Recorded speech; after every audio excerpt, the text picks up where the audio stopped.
An unfortunate side effect of our increasing use of computers and the internet is that everything we do seems to require a password. Online banking? New password, please. Email account? Likewise. Want to buy something? Then enter your details and choose a password. And that's on top of all the passwords you need for computers and email at work. These passwords are the front door key to everything. Our money, our credit card details, our little secrets, our company's future product development plans, whatever. But they're not a very secure key. For a start, it requires a monumental feat of mental gymnastics to remember them all. So we all come up with shortcuts like using the same ones or writing them down and hiding them. And people seem ready to surrender their passwords in return for the smallest of treats. Tell me what your passwords are in exchange for this box of chocolates. I use my nicknames. So you won't tell me them at all? You've got to tell him. Tell him. Tell him. Yes, Ferrari. It's called Spartacus. Spartacus. Okay, oh, that's hard. Dolly Dimple. Dolly Dimple, that's lovely. Can I have the chocolate? Yeah. Creamy. Creamy, lovely. Holly. Holly. If I do my bank form, you won't rob me, will you? Thank you very much indeed. Thank you. Well, bye-bye, Dolly Dimple. Naturally, the people working in the Gadget show office wouldn't give up their passwords so easily, but that still doesn't mean they're safe. We asked 3 of our finest employees to think of a password each. We wanted to see whether it was easier to discover them by hacking into their minds or their computers.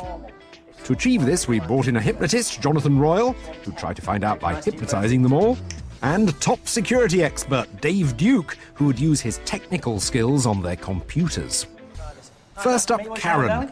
She knows we're trying to discover her secret password, but will she play hard to get? Just close your eyes and just sleep. John's going to ask you 3 questions. This will be the same question 3 times, namely, what is your password? The first 2 times that he asks you this question, you will blatantly lie. The 3rd time, you'll find you've got an overwhelming desire to tell him, and you'll feel really, really good about it. Wakey, wakey, rise and shine. John? Karen, what's your password? Karen. I didn't believe that. Karen, what's your password? John. I didn't believe that either. So let's try the 3rd time. Karen, what's your password? Gadget's 8. Sleep. Relax deeper. Wakey, wakey, rise and shine. Karen was genuinely unaware that she'd revealed her correct password to us. But would our security expert find it out so easily? Karen, this is Dave. You just need to have a look at your computer for a second. You don't mind it? In fact, he was retrieving a device he'd fitted on the back of Karen's computer while she'd been away from her desk. Thank you.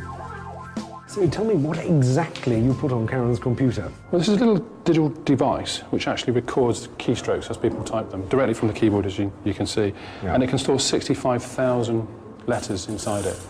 And you can put it in, leave it running for a month, a year, collect all the information that you need, pop back in, take it out, stick it back in your own system. Right. And then? Very simply, by just running up a simple notepad program and typing in a secret word, you can now see that it's actually displaying, this was a password, Gadget's 8. Gadget's 8. Logging onto a system. So This is the website that she went to buy something from.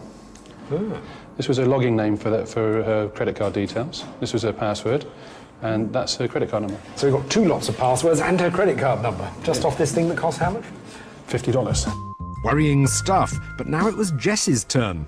Our hypnotist had asked her to write out her real password as well as 4 incorrect ones. And he hoped to discover which was the real one by studying her body language. OK, wakey, wakey, rise and shine.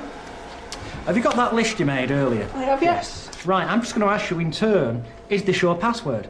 And for each one, I want you to say yes. Now that means you'll be lying 4 times and once you're going to be telling the truth. Jess, is your password Jessica1? Yes. Is your password Gadget Show? Yep. Is your password Jess's Wicked? Yep. Is your password North One TV? Yes. Is your password Television 1? Yes. I'm going to gamble on this, but off body language, I would opt for that. Okay. Which is Jess's Wicked. Thanks. Thanks. But no. But no, what's it? It was the last one. was the last one. Television 1. That just goes to prove how good a liar you are. So Jess has resisted hypnosis, but can she protect her password from our technology expert?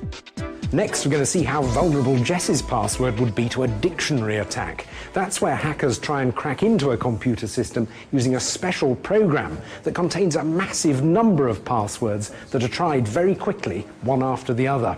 Right, Dave, what do we need to do?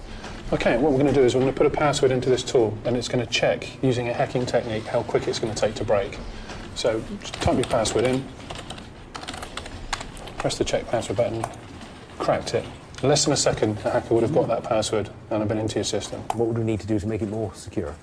You need to really add random letters and numbers and other information into it so that your password isn't a real word, so that people can't use a dictionary, troll the passwords and find out what it is. And if we do that with this password... let's try a new one.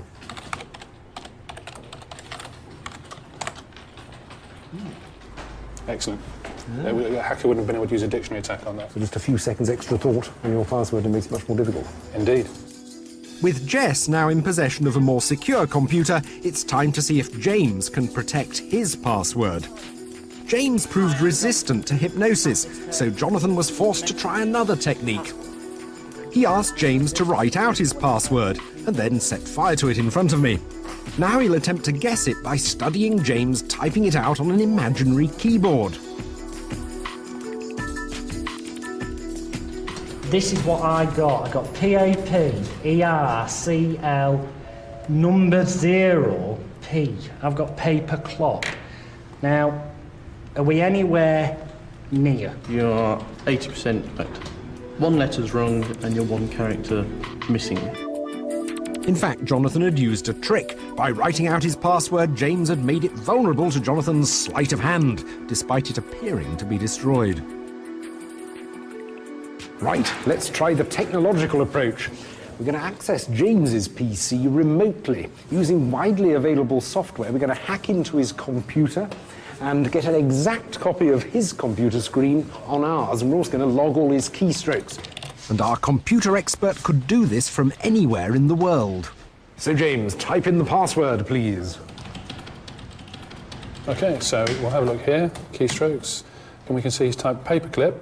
This little symbol means the shift key and 1, so shift 1, which is exclamation mark, so his password's paperclip, exclamation mark. Paperclip, exclamation mark. Yep, that's it.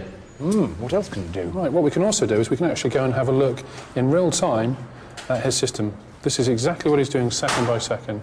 Right. So we can see at the moment he's browsing a website, pointing his cursor. But on top of that, we can actually go and take information directly from his system. So here, we're actually looking at his webcam. We've taken a photograph of him sat at his desk. We've got evidence that this is him at his desk, this is the website that he was actually looking at the time, and we know exactly what he was typing. The results prove that while some of our team may be able to resist hypnosis, their passwords and much more besides would all be vulnerable to a serious computer hacker.